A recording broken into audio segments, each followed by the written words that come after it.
आजचा व्हिडिओ आवडल्यास लाईक व सबस्क्राईब करून आयकॉन बेल दाबून सर्व ग्रुपवर शेअर करायला विसरू नका। आपल्या खिशाला व घराला नफ्याची देणार झालर रंगाच्या दुनियेतील एकच नाव बर्जर पेंट।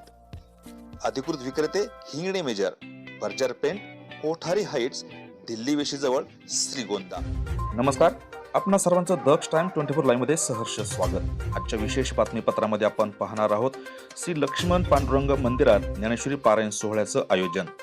विठ्ठल नाम जपानं दुमदुमली श्रीगोंदा पंढरी हरिभक्त पारायण अशोक महाराज आळेकर यांचं प्रतिपादन। याबाबत सविस्तर वृत्त आपण जाणून घेऊयात। श्री क्षेत्र श्रीगोंदा नगरीत हजारो वर्षांचा वारसा सांगणाऱ्या आध्यात्मिक हेमाडपंथी व वास्तुशिलेचा अद्भुत नमुना असलेल्या श्री लक्ष्मण पांडुरंगाच्या मंदिरामध्ये साराबाद प्रमाणे श्री ग्रंथात ज्ञानेश्वरी पारायण सोहळा व अखंड हरिनाम सप्ताहाचं आयोजन करण्यात आलं आहे। शुक्रवार दिनांक 23 जानेवारी 2026 ते शुक्रवार दिनांक 30 जानेवारी 2026 पर्यंत सुरू राहणार आहे। यामध्ये सायंकाळी 5 ते 6 प्रवचन सेवा, हरिभक्त पारायण डॉक्टर अनिल सहस्रबुद्धे, मुक्ताताई सुदामराव झुंद्रुक, किरण महाराज कुलकर्णी, विठ्ठल महाराज खेडकर, केशव महाराज बाबर, दत्तात्रय महाराज ढोरसकर, घनश्याम अण्णा शेलार यांचं होणार आहे। रात्री 7 ते 9 हरिकीर्तन, हरिभक्त पारायण अशोक महाराज आळेकर, राधिकाताई सुदामराव झुंद्रुक, दत्तात्रय महाराज छेडे, बाळकृष्ण महाराज दळवी, ज्ञानेश्वर महाराज म्हस्के, परमेश्वर महाराज दंडवते, भगवान महाराज गिरमकर यांचं असणार आहे। हरिभक्त पारायण भूषण महाराज महापुरुष हे व्यासपीठ नेतृत्व करणार आहेत। तर 30 जानेवारी 2026 रोजी सकाळी हरिभक्त पारायण भूषण महाराज महापुरुष यांचं काल्याचं कीर्तन होणार आहे। हरिभक्त पारायण अशोक महाराज आळेकर यांनी दक्ष टाइम्स 24 ला बोलताना सांगितलं, या श्रीगोंदा नगरीमध्ये 5 संतांची भूमी म्हणून मानली जाते। 12 महादेव, 13 ज्योतिर्लिंग अशी श्रीगोंद्याची भूमी आहे। आणि या भूमीमध्ये गेल्या अनेक वर्षापासून लक्ष्मी पांडुरंग मंदिर या ठिकाणी हरिनाम सप्ताह झालेला आहे आणि आताही चालू आहे। पण यावर्षी रूप थोडं वेगळं त्या ठिकाणी वाटते आणि याच्यामध्ये प्रवचन सेवा असेल, कीर्तन सेवा आहे। त्याच्यामध्ये मला सुद्धा माझं भाग्य आहे की मला सुद्धा पहिल्या दिवशी कीर्तन सेवेचा करण्याचा भाग्य मला लाभलं। आणि खऱ्या अर्थानं या श्रीगोंदा शहरामध्ये हे भक्तिमय वातावरण त्या ठिकाणी निर्माण झाले आणि आज ही काळाची गरज आहे। आज आपल्या लहान मुलांना जर खऱ्या अर्थानं जर संस्कार जर करण्याचं जे माध्यम आहे ते खऱ्या अर्थानं अध्यात्म हे एक माध्यम आहे। आणि या आध्यात्मिक क्षेत्रामध्ये जर मुलं आले तर निश्चितपणानं भविष्यामध्ये या श्रीगोंद्यातली मुलं निश्चितपणाने मोठी होतील आणि प्रत्येक ठिकाणी असं म्हणावं लागेल, कुळी कन्या पुत्र होते जे सात्विक, तयाच हरिक वाटे देवा। पण हे कधी घडल? या मार्गामध्ये आल्यानंतर घडल। एक ठरवलं कोणी पाहिजे, घरच्या लोकांनी ठरवलं पाहिजे, आई वडिलांनी ठरवलं पाहिजे, ते घडले। म्हणून भक्तिमय वातावरणामध्ये आल्यानंतर हा आनंद वेगळाच असतो आणि तो आनंद मनाला समाधान देणारा असतो आणि समाधान निश्चितपणे या सप्ताहाच्या माध्यमातून आपल्याला पाहायला मिळतो। हा जो नामसप्ताह आहे, या नामसप्ताहामध्ये सर्व श्रीगोंदेवासियांना मी विनंती करेल, या सप्ताहामध्ये आपण तन मन धनानं सहकार्य करावं अशी विनंती। आणि या कार्यासाठी आपण दिलेलं धन हे निश्चितपणानं वायाला जात नाही याची सुद्धा खात्री आहे। दिलेल्या धनामध्ये आपल्या याच्यामध्ये निश्चितपणानं वाढ झाल्याशिवाय राहत नाही, हे निश्चितपणाने मी आध्यात्मिक दृष्ट्या सांगू शकतो। श्री लक्ष्मी पांडुरंग मंदिराचे विश्वस्त शिला जोशी यांनी मंदिराविषयी माहिती विशद केली। लक्ष्मी पांडुरंग मंदिर ट्रस्टच्या वतीने प्रथमतः आम्ही सर्व भाविक भक्तांचं मनपूर्वक आभार मानतो।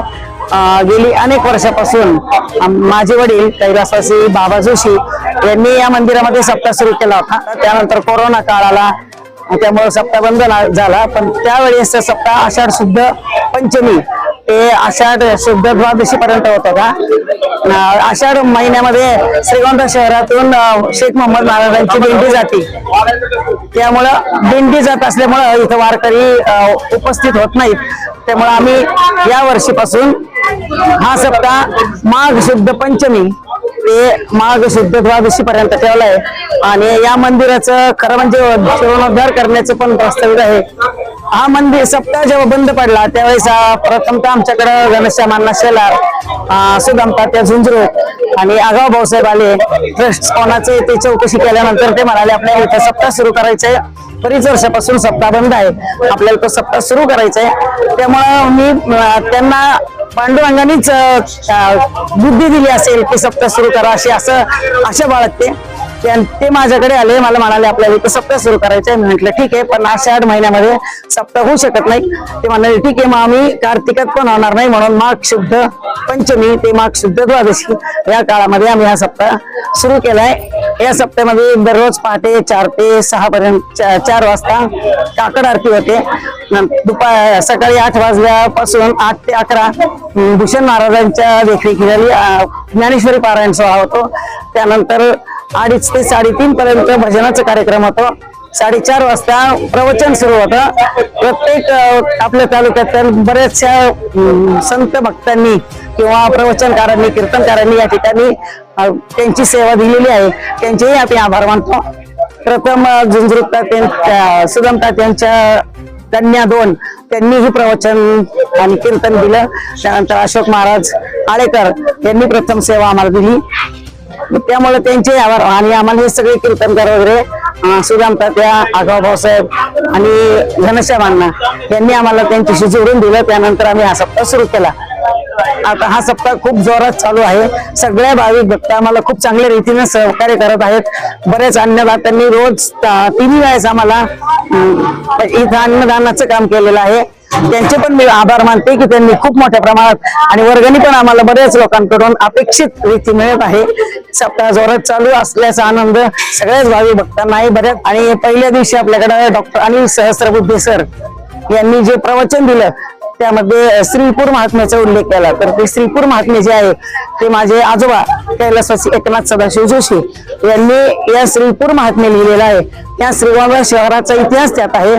त्या श्रीगोंदा शहर जे आहे त्या लक्ष्मी पांडुरंगाच्या वास्तव्यावर हे पूर्ण आधारित असं हे शहर वसलेलं आहे.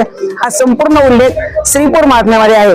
आणि त्या श्रीपूर महात्म्याचं विश्लेषण, थोडक्यात आपण त्याला विश्लेषण म्हणू, ते शोध पांडुरंगाचा या नावाचं एक पुस्तक डॉक्टर अनिल सहस्रबुद्धे यांनी लिहिलं आहे. त्या प्रकाशन सोहळा त्याचा आपला 30 तारखेला होईल. आणि शेवटचं काल्याचं कीर्तन दिनांक 30 जानेवारी 2026 रोजी आहे. भूषण महाराज महापुरुष यांच्या वतीने कीर्तन होणार आहे. सर्व भाविक भक्तांनी लक्ष्मी पांडुरंग मंदिरामध्ये उपस्थित राहा. सर्वांनी या अनमोल संधीचा लाभ घ्या आणि आम्हाला योग्य रीतीनं योगदान द्या, आर्थिक सहकार्य करा आणि अशीच आमच्याकडून सेवा घडवू ही पांडुरंगाच्या प्रार्थना करते थांबते. या संपूर्ण कार्यक्रमामध्ये भाविक भक्तांनी तनमन धनाने सहभागी होण्याचं आवाहन विश्वस्त मंडळाच्या वतीनं करण्यात आलं आहे. आजच्या खास वृत्तावर तुर्तास इथे थांबू. पुन्हा भेटू नवनवीन बातम्यांमध्ये. तोपर्यंत जय हिंद. दक्ष टाइम 24 लाईव्हसाठी श्रीरंग साळवेसह दत्ताजी जगताप, श्रीगोंदा, अहिल्यानगर.